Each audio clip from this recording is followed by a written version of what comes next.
Chancellor HFY stood before the largest gathering in galactic history. Representatives from 17 different galaxies had come to witness what the impossible species had achieved. The meeting was held in the Convergence Chamber, a space that humanity had built in the intersection point between multiple realities, where beings from any form of existence could meet and communicate. 15 years had passed since the exile, and humanity had become something that transcended every definition of civilization that had come before.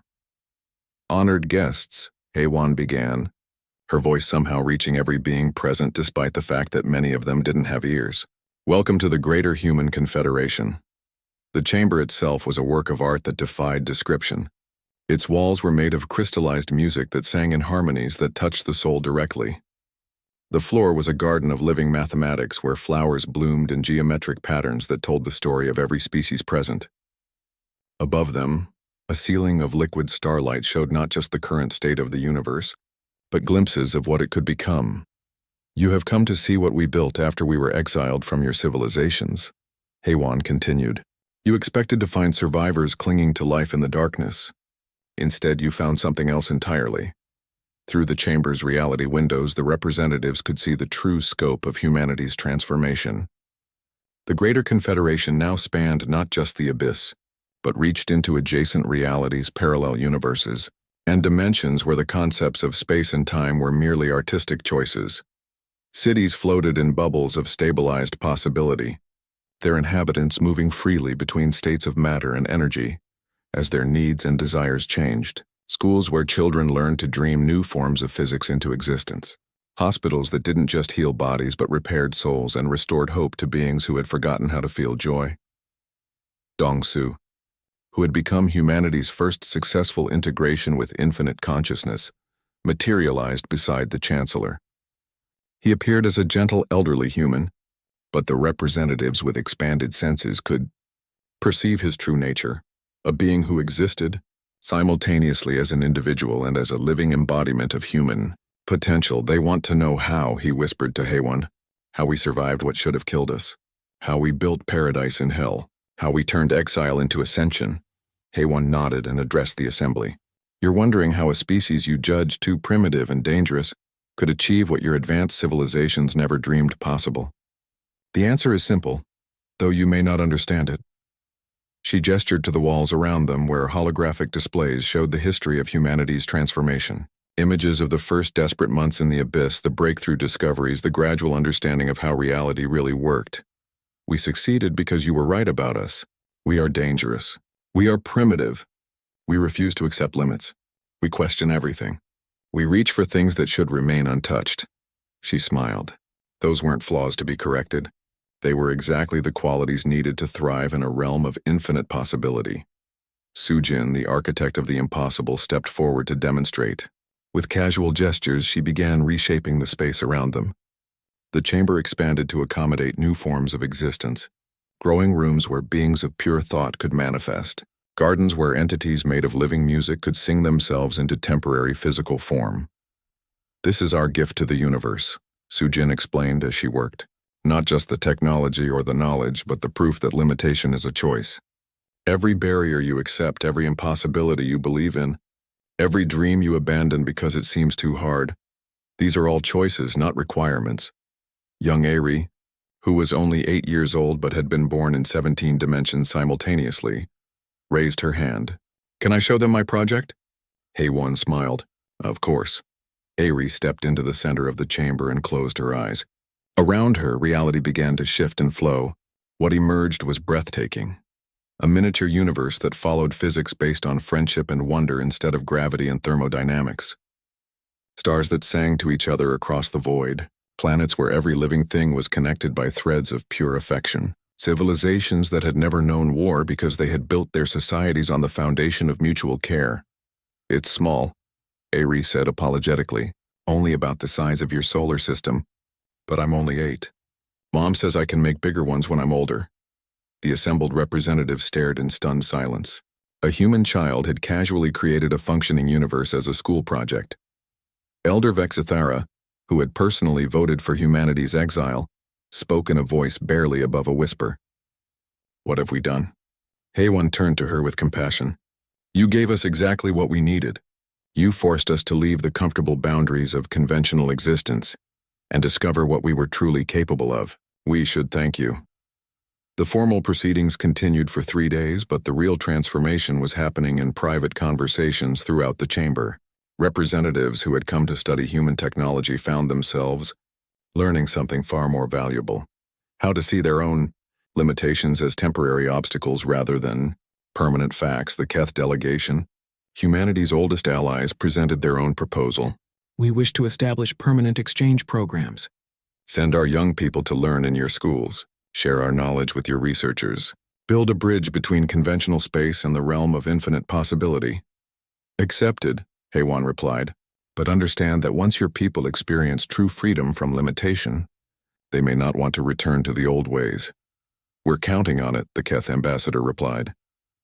As the gathering drew to a close, the final presentation began. It was humanity's most ambitious project, one that had been 15 years in the making. The reality archive was complete. Master Archivist Haywan, who had once been a simple librarian on one of the Exiled ships, now curated the greatest collection of knowledge in existence. But this wasn't just a library. It was a living repository of every way existence could work. Every form of physics that could support life, he explained as they toured the archive's impossible halls. Every type of consciousness that could experience reality. Every dream that could become a universe. Every story that could become history. The archive existed everywhere and nowhere, accessible from any point in any reality, but hidden so completely that it could survive the heat death of universes. It was humanity's gift to eternity, insurance that no matter what happened to the cosmos, creativity and possibility would survive. Why? Asked the representative from the Eternal Dominion, a galaxy-spanning empire that prided itself on perfect order. Why preserve chaos and unpredictability? Why maintain systems that could threaten stability? Young Min Seo, who had been playing in a garden where flowers were made of crystallized hope, looked up from her games. Because boring is sad, she said with the simple wisdom that only children possess. And forever boring is the saddest thing ever. The archive's central chamber contained humanity's ultimate achievement, the seed of infinite tomorrows.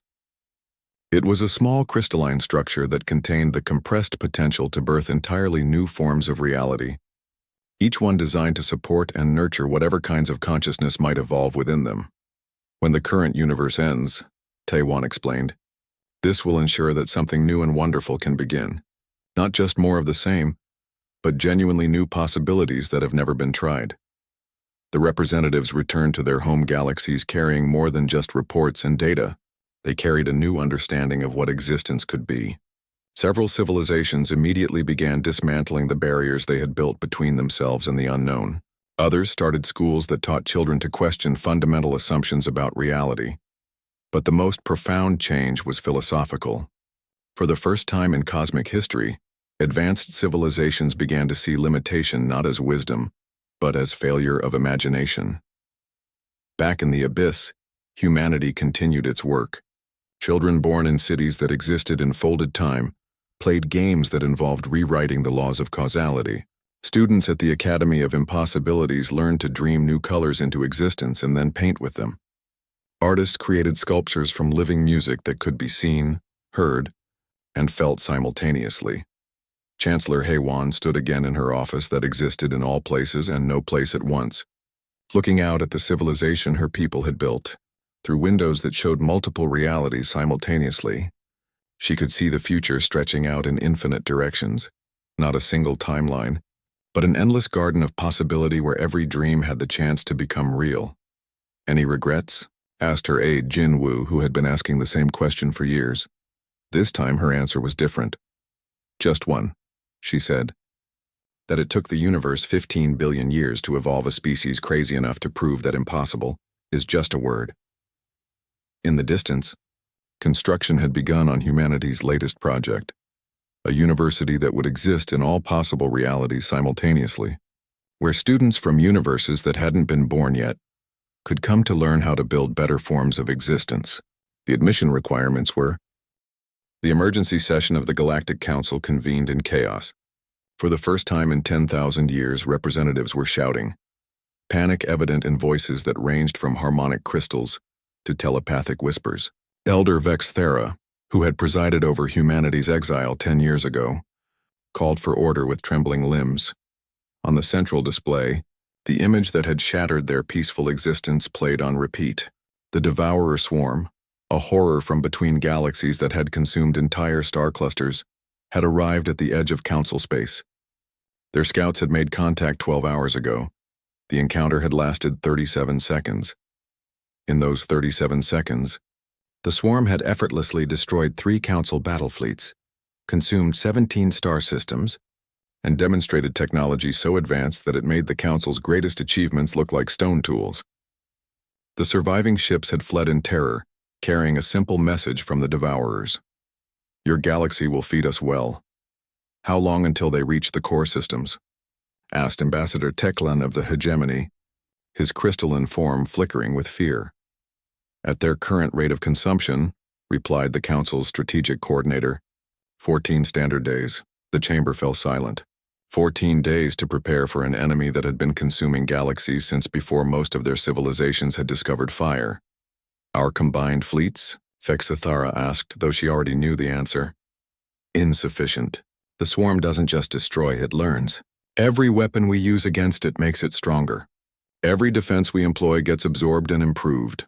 Speaker Zolmak rose on his anti-gravity platform. There must be something.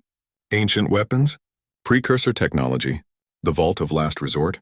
All tried against the swarm in other galaxies, came the reply. All consumed and converted to their use. For hours they debated increasingly desperate options. Planet-killing weapons, reality bombs that could destroy entire star systems. Even the theoretical possibility of accelerating their sun to supernova to deny the swarm resources. Everything had been tried before. Nothing had worked. Then junior analyst Pexrin, barely old enough to serve in the council chambers, raised a tentacle hesitantly. There is one option, she said, her voice barely audible. The chamber turned to her. Elder Vexthara's expression was unreadable. Speak, the humans. The ones we exiled to the abyss, the reaction was immediate. Shouts of outrage, disgust, fear. How dare she suggest appealing to the dangerous species they had rightfully banished? But Vexthara raised a hand for silence. Explain your reasoning. The swarm has perfect records of our technology, our tactics, our weaknesses, but they have no data on what humanity has become in the abyss. Our deep space monitors have detected energy signatures from that region that don't match any known physics. If the humans survived, they're probably all dead, interrupted Ambassador Krelton. The abyss destroys everything. But what if they're not? Pexrin persisted. What if they found a way to survive using methods the swarm has never encountered? The debate that followed was bitter. Many council members would rather face extinction than admit they might have been wrong about humanity. Others argued that desperation justified any option. In the end, pragmatism won. The message was sent on a single, outdated transmission system, the only one they had that could reach the abyss. To any human survivors, the Galactic Council requires immediate assistance. An existential threat approaches. Terms negotiable. Please respond. The reply came 6 hours later, and it wasn't what they expected. Message received. Human Ambassador Sang Min will arrive at Council Station 7 in 12 hours for preliminary discussions. Prepare suitable negotiation space. 12 hours later, Sang Min arrived. The council representatives had gathered in the secondary chamber, expecting to meet with a desperate survivor begging for sanctuary. Instead, they found themselves facing something that made their instruments flicker, and their reality sensors give impossible readings. Sang Min appeared to be a normal human in simple clothing. But he cast shadows in 17 directions. His voice seemed to come from multiple timelines simultaneously, and when he moved, space itself seemed to bend slightly to accommodate him. Honored Council, he said with polite formality, I bring greetings from the Greater Human Confederation and an offer of assistance. Elder Vexthara stared at him. This couldn't be the same species they had exiled. You survived the abyss? Survived? We thrived. We built 17 major settlements, established diplomatic relations with entities older than your civilization, and learned to work with forms of physics that don't exist in normal space. He smiled pleasantly. It's been an educational decade. Impossible, breathed Ambassador Krelton. We stopped using that word years ago, Sang-min replied. It was limiting our potential. The negotiation that followed was unlike anything in Council history. Sang-min didn't beg or demand. He simply listened to their description of the swarm, asked a few questions about their capabilities, and then made his offer. We'll handle the swarm, he said simply. You? How many ships do you have? 12. The chamber erupted in laughter and disbelief. 12 ships against a force that had consumed galaxies. I see you doubt our capabilities, Sang-min said calmly. Perhaps a demonstration would be helpful. He touched a device on his wrist, and suddenly the chamber's windows showed something impossible. A human ship had appeared directly outside the station without triggering any sensors. But it wasn't just outside, it was somehow also inside, occupying the same space as the station while remaining completely separate. The impossibilities end. Under command of Admiral Kyung-soo, Sang-min announced, one of our smaller vessels. The ship defied every principle of design they knew. It seemed to exist in multiple dimensions simultaneously, its hull flowing like liquid while maintaining perfect structural integrity. Energy patterns that made no sense danced around its frame, and when it moved, it didn't displace space so much as convince space to reorganize itself voluntarily. How? Whispered Vexthara. We learned to work with reality instead of against it, Sang-min explained. Your technology fights the universe's natural tendency toward chaos and creativity. Ours embraces it and channels it into useful forms. 3 days later, the human Void Fleet engaged the Devourer swarm at the edge of Council space. The battle was broadcast across the galaxy, and what the civilized species saw changed their understanding of what was possible. The swarm attacked with planet-killing weapons and reality-warping technology. The human ships responded by convincing the weapons to become harmless art installations and turning the reality warps into beautiful light shows that spelled out poetry in languages that had never been invented. When the swarm tried to consume human technology, they discovered there was nothing to consume. The ships existed in so many dimensions simultaneously that the swarm couldn't find all the pieces. When they tried to adapt to human tactics, they found that humans weren't using tactics. They were improvising reality as they went. The turning point came when Admiral Kyung-soo, commander of the human fleet, made direct contact with the swarm's central intelligence. You're hungry, he said, his words somehow reaching across space and into the swarm's collective consciousness. We understand hunger, but consumption isn't the only way to feed. What happened next had never occurred in the swarm's billion-year history of conquest. Instead of fighting them, the humans offered them something they had never encountered: unlimited creativity. Access to the infinite possibility of the abyss, where new realities could be born without destroying existing ones. Master Juhi, humanity's greatest student of abyss sciences, opened a portal directly to the Garden of Possibilities. Through it flowed an endless stream of potential, new forms of matter, energy, consciousness, and existence that had never been tried before. The swarm, faced with infinite novelty instead of finite resources, stopped consuming and started creating. For the first time in eons, they weren't destroying civilizations to feed their hunger. They were collaborating to build new forms of life that had never existed before. The war ended not with victory or defeat, but with transformation. In the aftermath, as Council fleets cautiously approached the area where the battle had taken place, they found something unprecedented. The Devourer swarm had become the Creator swarm, working alongside human engineers to build new forms of reality that could support any kind of life imaginable. Elder Vexithera stood in the council chamber, looking at reports that her instruments claimed were impossible. Entire star systems had been transformed into living artworks. Planets had been converted into gardens where mathematics grew like flowers. Solar systems now operated on physics based on compassion and creativity instead of gravity and fusion. The formal report? She asked weakly. The swarm threat has been neutralized through conversion to beneficial purposes. Human casualties, 0. Council casualties, 0. Collateral damage, negative. Several dead star. Systems have been revitalized through application of impossible physics. She looked at the final line of the report and felt something she hadn't experienced in millennia: genuine humility.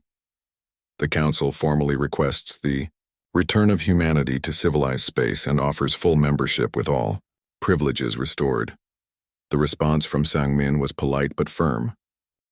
President Mi-kyung stood in her office that existed in the center of New Busan and simultaneously in all 17 human settlements across the abyss, through windows that showed different dimensions depending on the time of day. She could see the impossible civilization that humanity had built in just 5 years. The Abyss Confederation now housed over 500 million people, though people had become a flexible term. Some were still baseline humans. Others had evolved into forms that could exist in multiple realities at once. A few had become living concepts that maintained human consciousness while embodying abstract ideas like curiosity or determination. "Madam President," said her aide, Jinsu, materializing from a probability stream where he had been attending 3 different meetings simultaneously. "The Void Fleet reports they're ready for the Deep Sector survey."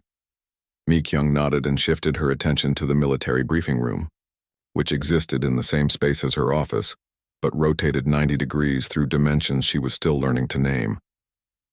Admiral Byung-ho stood before a tactical display that showed not just space, but the layers of reality that existed within and around normal space. His Void Fleet had become something that would have terrified the Galactic Council if they had known it existed. "Show me what we're working with," Mi-kyung said. The display zoomed in on a single ship, the Impossibilities End. It looked like a work of art, flowing lines that suggested movement even when still, surfaces that reflected light from stars that hadn't been born yet, engines that hummed with harmonics that made nearby space dance to their rhythm. "Each ship exists in 17 dimensions simultaneously," Byung-ho explained. "They don't travel through space, they convince space to be where they need it to be. Our weapons don't destroy targets. They edit reality so the targets were never there in the first place. Our defenses don't block attacks. They relocate the attacks to dimensions where they become harmless art installations." "And you're confident they'll work in the deep sectors?" Byung-ho smiled. "Madam President, yesterday we fought a battle against living mathematics that was trying to solve the universe out of existence. We won by convincing it that the most elegant solution was to become a symphony instead. I'm confident we can handle whatever we find out there." The deep sectors were the furthest regions of the abyss that humanity had mapped. Beyond them lay the true deep, areas where reality became so flexible that even thoughts could become physical objects. It was where the oldest entities lived, beings so ancient and powerful that they remembered the birth of physics itself. Chief Diplomat Young Hee had been preparing for contact with these entities for months. She had learned to communicate through methods that didn't involve language, sharing concepts directly, expressing ideas through changes in local reality, having conversations by temporarily becoming each other. "The preliminary contacts have been promising," she reported during the briefing. "The Eternal Chorus wants to teach us how to sing new universes into existence. The Pattern Weavers have offered to show us how to create stable time loops that can preserve civilization forever. Most importantly, the Origin Minds have agreed to meet with us." Mi-kyung felt a chill of excitement and terror. The Origin Minds were said to be the first conscious beings ever to exist. They had watched the universe grow from a single point to its current complexity, and they supposedly knew the secrets of creation itself. "When?" she asked. "Next week, at the convergence point where 17 different realities meet. They've requested that we send our most adaptable representative." Everyone looked at Dong-su, who had become humanity's first successful integration with Abyss consciousness. He could exist as an individual human when needed, but he could also expand his awareness to encompass entire star systems or compress himself into a single thought that could survive in the spaces between dimensions. "I'm ready," he said, his voice coming from everywhere and nowhere at once.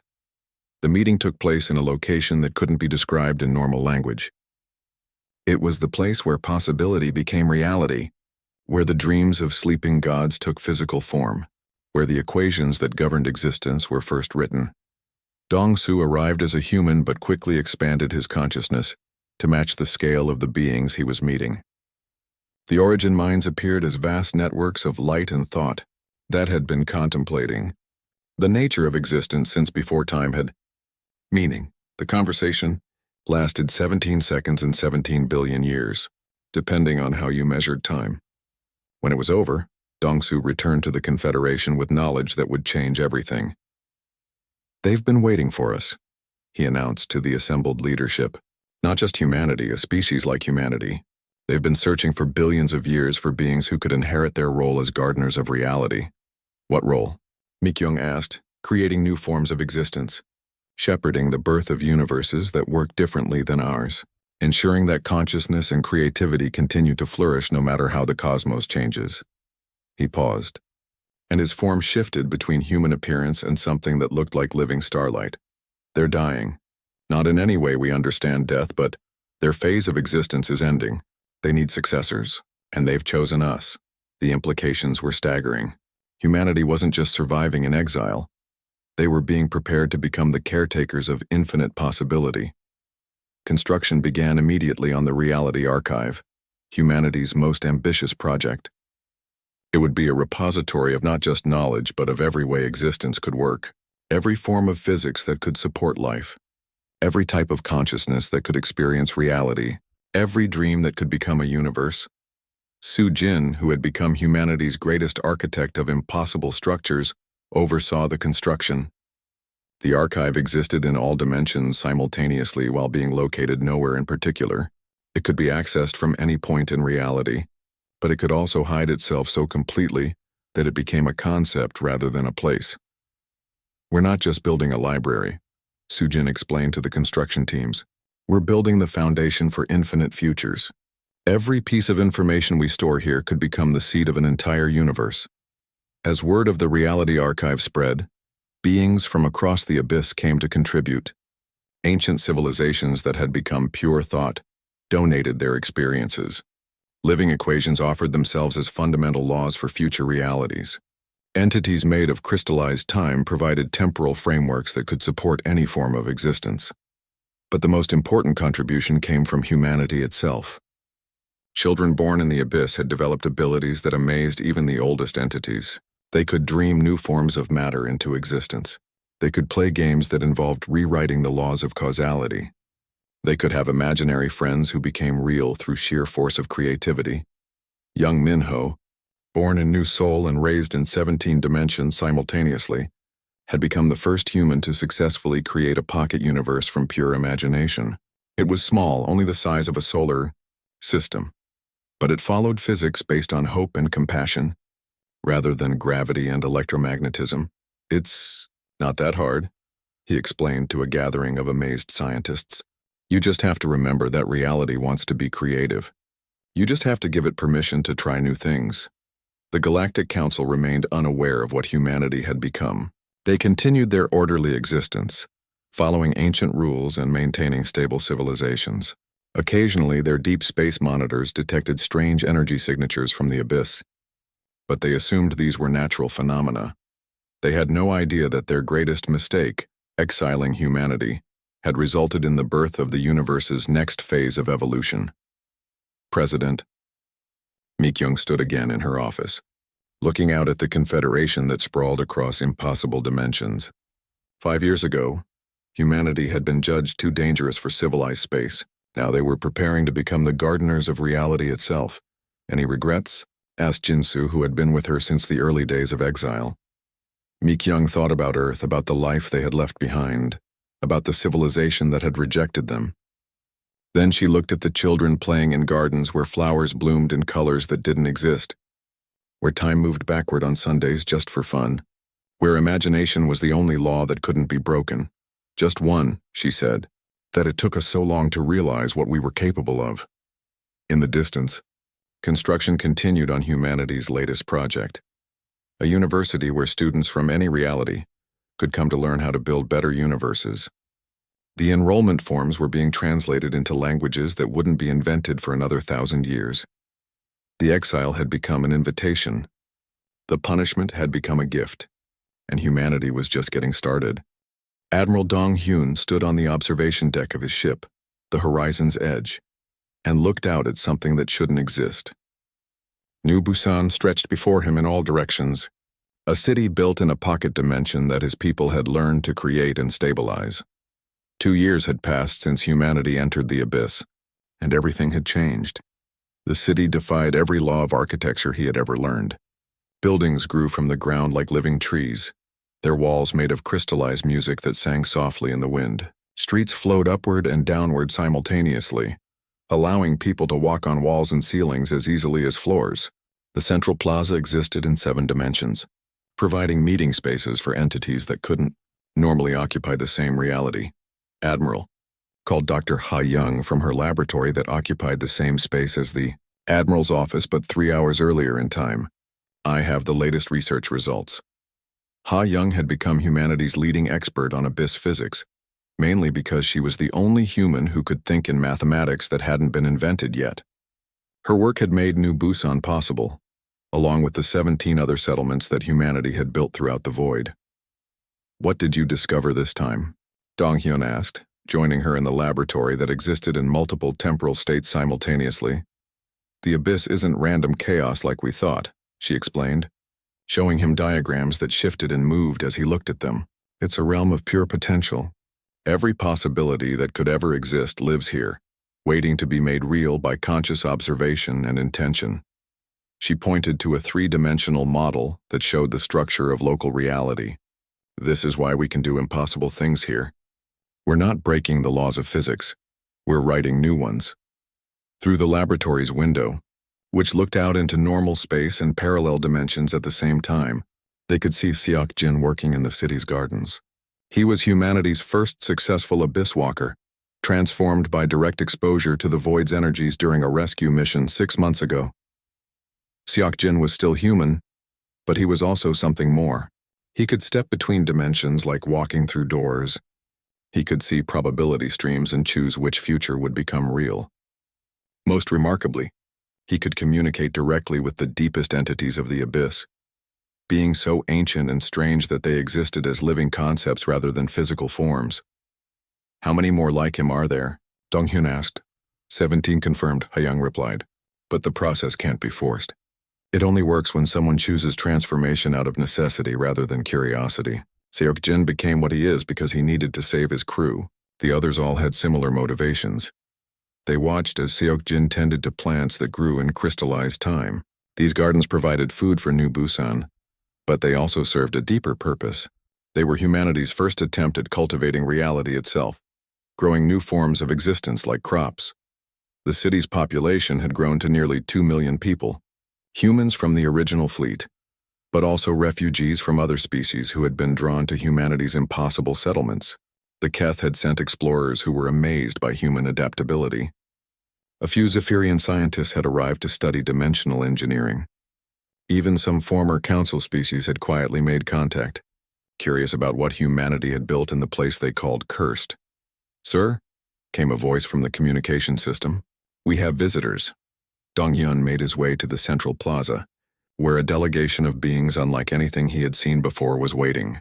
They looked like geometric patterns given life, constantly shifting between 2-dimensional drawings and 3-dimensional sculptures.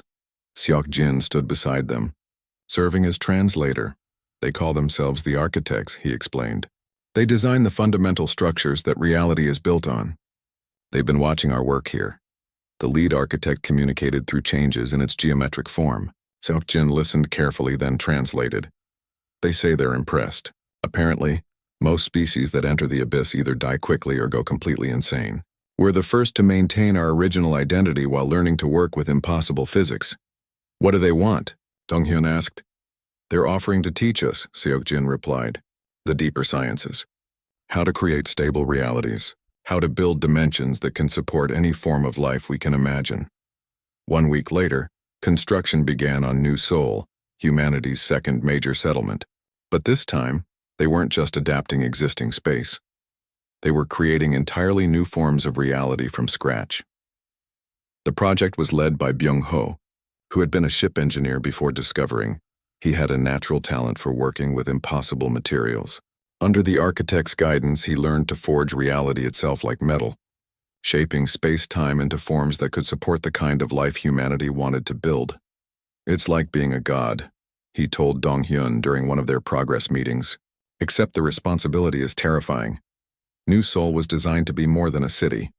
It was a testing ground for concepts that had never been tried before.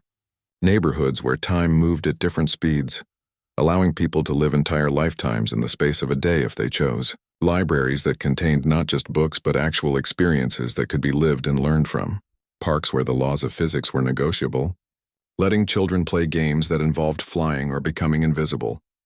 The most ambitious project was the Academy of Impossibilities, where humans and abyss entities worked together to push the boundaries of what existence could become. Students learned subjects that didn't have names in any known language, mathematics that involved emotional equations, physics that treated consciousness as a fundamental force, history that included events from multiple parallel timelines. Young Hee, who served as the Academy's first director, had been a simple teacher before the exile. Now she was pioneering entirely new forms of education. "We're not just teaching our children facts anymore," she explained to a group of visiting dignitaries from various abyss civilizations. "We're teaching them how to think in ways that expand what reality can be." The success of New Soul attracted attention from the deepest parts of the abyss. Ancient entities that had been sleeping since before the first galaxies formed began to wake up, drawn by curiosity about this strange species that treated impossibility as a starting point, rather than a barrier. The Watchers were the oldest of all. They had been observing the universe since the first moments after creation, recording every species that rose and fell. Their spokesperson, a being of pure thought that manifested as shifting patterns of light, arrived at New Busan during the city's second anniversary celebration. "We have been waiting," it told the assembled crowd through direct telepathic communication. "For eons, we have watched species discover the abyss and fail to understand its true nature. You are the first to realize that this is not a place of exile. It is a place of graduation." Admiral Dong-hyun stepped forward. Graduation from what? From the limitations of single reality existence. Every species begins bound by the physics of their birth universe. Most never progress beyond that, but a very few, develop the wisdom and courage to embrace infinite possibility. These become the gardeners of reality itself, responsible for nurturing new forms of existence across all possible universes. The Watchers. Light shifted to patterns that somehow conveyed ancient pride and profound hope. Humanity has passed the first test. You have proven that you can maintain your essential nature while learning to work with forces beyond your original understanding. Now, if you choose, we will teach you the deeper mysteries: how to create universes, how to guide the birth of new forms of consciousness, how to become shepherds of infinite possibility. Dong-hyun looked around at his people, humans who had been exiled as too dangerous for civilized space, who had been thrown into the void to die, and who had instead learned to make the impossible into the everyday. "We choose to learn," he said. The celebration that followed lasted for 3 days and nights. Though time had become somewhat flexible in New Busan, music played that could be heard in 17 dimensions. Food was served that satisfied hungers people didn't know they had. Children played games that involved rewriting local physics as they went.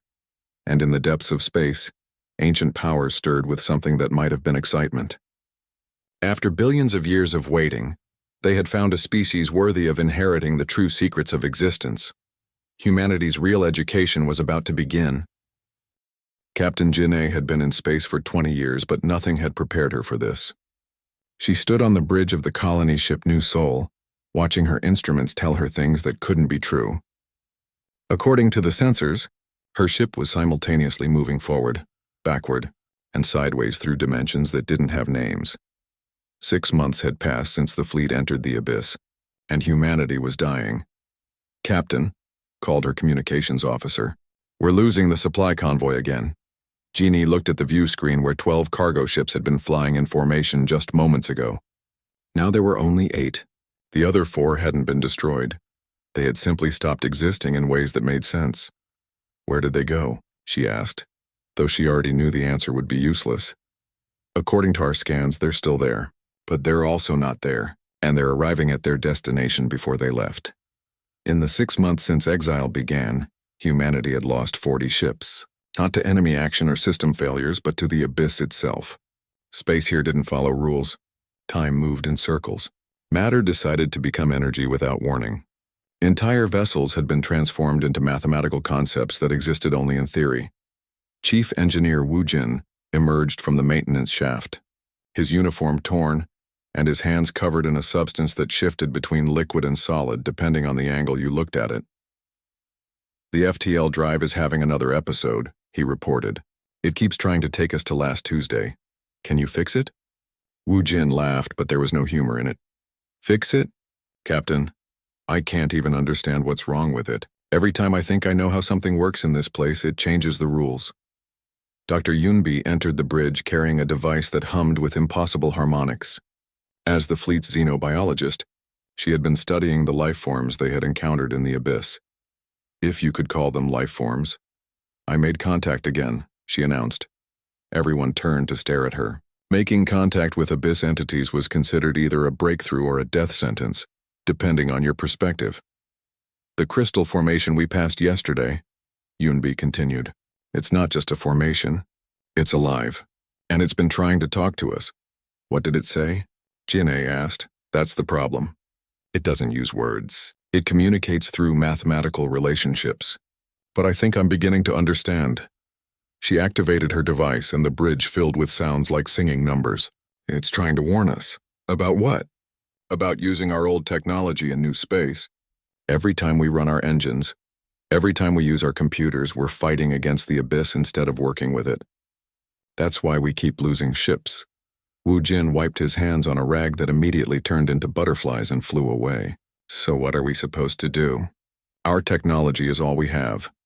Maybe, Yunbi said, we need to learn their technology instead. The next day, Wu Jin volunteered for the most dangerous assignment of his life. He took a small shuttle and flew directly into a reality storm, one of the massive disturbances that twisted space and time into impossible shapes. According to every human understanding of physics, he should have died instantly. Instead, he discovered something wonderful. Captain, his voice came over the radio, sounding amazed. You need to see this. The storm isn't destructive. It's creative.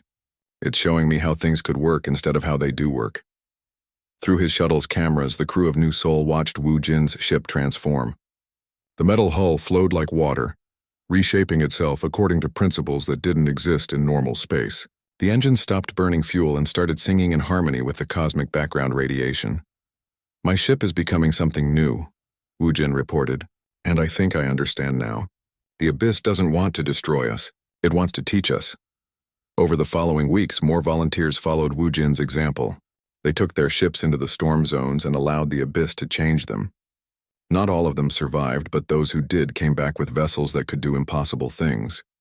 Captain Taeho's ship could now fold space like origami, allowing it to be in multiple locations at once. Dr. Somin's research vessel had developed the ability to scan events that hadn't happened yet. Even simple cargo haulers had been transformed into something that could carry infinite loads in finite space. We're not just surviving. Jin'ei realized during a fleet meeting held in what used to be normal space but was now something more interesting. We're evolving. The real breakthrough came when Yunbi finally learned to speak with the crystal entities fluently. They weren't just trying to warn humanity. They were trying to welcome them. They call this place the Garden of Possibilities, she explained to the assembled captains. It's where new realities are born. Most species try to impose their old reality on this space, and that's why they fail. But if you let go of what you think is possible, she gestured to the view screen where the human fleet floated in formation. But now the ships looked like living art. They pulsed with internal light. Their hulls flowed with patterns that told stories in languages that hadn't been invented yet, and their engines sang songs that made space itself dance. We're becoming something new, Wu Jin said. Still human, but human plus something else. Human plus possibility. Young Ji-hoon, barely 18 and serving as a navigator on one of the transformed ships, raised his hand. What happens when we meet our first real challenge? When something in the abyss actually tries to hurt us? His answer came sooner than expected. The Devourers appeared 3 days later. They were creatures of pure hunger that fed on potential itself. Where they passed, reality became gray and lifeless. They had been drawn by humanity's transformation, sensing new forms of possibility to consume. The old human fleet would have been destroyed in minutes. But the transformed ships didn't fight the Devourers. They confused them. How do you consume possibility from beings who had learned to exist in 12 dimensions simultaneously? How do you drain potential from ships that could become anything they needed to be? The battle, if it could be called that, lasted 6 hours. When it was over, the Devourers hadn't been destroyed. They had been converted. Exposed to truly unlimited possibility, they stopped consuming and started creating instead. Captain Jinne stood on her bridge, now a living chamber that grew and changed according to her needs. Outside, space itself had been transformed by the encounter. Where once there had been only void, now there were gardens of crystallized light and flowing rivers of liquid time. "Are we still human?" asked her communications officer. Jinne smiled. "We're more human than we've ever been. We're human unlimited." In the months that followed, word began to spread through the abyss. A new species had arrived, one that didn't fear the impossible but embraced it. Ancient entities that had slept for eons began to wake up, curious about these strange beings who treated the fundamental forces of reality like playground equipment. Humanity had been exiled from civilization. But they were building something better, a place where the only limit was imagination, and even that was negotiable. The massive chamber of the Galactic Council stretched beyond sight, its crystal walls reflecting the light of 1,000 stars. Ambassador Hyunwoo stood alone at the center, his hands clasped behind his back as he watched the alien representatives take their seats. 300 different species, each more advanced than humanity, each looking down at him with expressions that ranged from disgust to pity. He had been Earth's voice for 12 years. He had negotiated trade agreements, settled border disputes, and tried to explain why humans kept exploring places they were told not to go. Today, all of that would end. The speaker, a towering creature with skin like liquid mercury, raised its forearms for silence. "The Council will hear the final charges against the species known as humanity." Hyunwoo watched as holographic displays filled the air around him. Images of human ships in forbidden sectors, records of human scientists studying dangerous phenomena, video feeds of human colonists building settlements on worlds marked as off-limits. "Charge 1, the speaker announced. "Repeated violation of quarantine zones established for galactic safety." The display showed the research station that Captain Taeho had built in the neutron fields. The Council had declared the area too dangerous after an ancient civilization had vanished there. Humans had gone anyway and discovered new forms of energy that could power entire worlds. Charge 2. Refusal to accept natural limitations imposed by the universe itself. New images appeared. Human engineers building cities underwater, human pilots flying ships through asteroid fields that computers said were impossible to navigate, human farmers growing food on planets where nothing should live. Charge 3. Contamination of pure cosmic order through chaotic expansion. This time the display showed something that made several council members hiss in fear. It was Dr. Somin's latest project. She had been trying to map the void sectors, the dark spaces between galaxy arms where no civilization had ever survived. The Council considered these areas cursed. So-min sat in the observation gallery, her fingers dancing across her datapad. While the Council spoke of humanity's crimes, she was quietly copying their star charts. If they were going to banish humanity, she would make sure her people knew where they were going. Elder Vexithara rose from her crystalline throne. She was old when the first humans discovered fire, and her words carried the weight of millennia. "Humans are a disease," she said, her voice echoing through the chamber. "They spread without thought. They question without wisdom. They reach for things that should remain untouched. We explore because we must," Hyunwoo replied. "We question because answers matter. We reach because staying still means dying." "And that," Vexthara said, "is exactly why you must be removed." The vote was quick. 847 species voted for exile. 3 voted against. Hyunwoo wasn't surprised. The Keth had always been allies, and the Zephyrians understood the value of curiosity. The third vote came from the mysterious Whisper Collective, who rarely spoke and never explained their decisions. "The sentence is exile," the speaker announced. "All human vessels will leave Council space within 30 standard days. Any human ship found in protected sectors after this period will be destroyed without warning." "Where are we supposed to go?" Hyunwoo asked, though he already knew the answer. "The abyss awaits," Elder Vexthara said with what might have been satisfaction. "Perhaps the darkness will teach your species the humility that civilization could not." Hyunwoo nodded slowly. "Perhaps it will teach us something else entirely." 2 hours later, he stood on the bridge of the diplomatic ship Bright Star with Captain Taeho and Dr. Somin. Through the view screen, they could see the human fleet gathering at the edge of Council space. 200 ships carrying 50 million people. Everything humanity had built among the stars. The abyss, Tejo said, shaking his head. They might as well have sentenced us to death. Maybe, Somin said, studying the star charts she had stolen. Or maybe they just gave us the greatest opportunity in human history. How do you figure that? Hyunwoo asked. She pointed to the dark areas on her map. Look at this. The Council has detailed records of every civilization that ever tried to enter the abyss. Hundreds of species. All of them failed. All of them died or disappeared. That's supposed to make us feel better? Somin smiled. All of them tried to enter the abyss the same way. They followed protocols. They used standard technology. They accepted that certain things were impossible. She looked up at him. We're humans. We don't accept impossible. Captain Tejo activated the ship's communication system. All vessels, this is the Bright Star. We have our orders. Set course for the abyss. As the fleet began to move, Hyunwoo thought about what they were leaving behind. Earth was safe, protected by treaties and distance. But the colonies, the research stations, the dreams they had built among the stars, all of that was over. Or maybe it was just beginning. Sir, the navigation officer called out. We're approaching the boundary. Through the view screen, space itself seemed to change.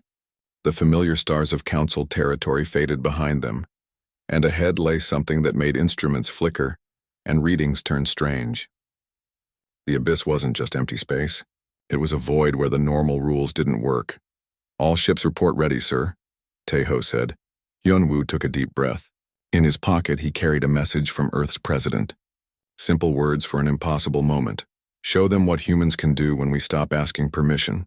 Take us in, he ordered. The fleet crossed the boundary together. 200 ships entering the unknown. As they did, sensor readings went wild. Some ships reported seeing things that couldn't exist. Others detected energy signatures that made no sense. A few claimed their computers were showing star positions from the future, but they kept going. That was what humans did. When faced with the impossible, they didn't stop. They adapted. They learned. They found a way. Behind them, the Galactic Council returned to their safe, ordered existence. They had removed the chaos of humanity from their perfect civilization. They could continue following their ancient rules in peace. They had no idea what they had just unleashed upon the universe. In the abyss, something ancient stirred.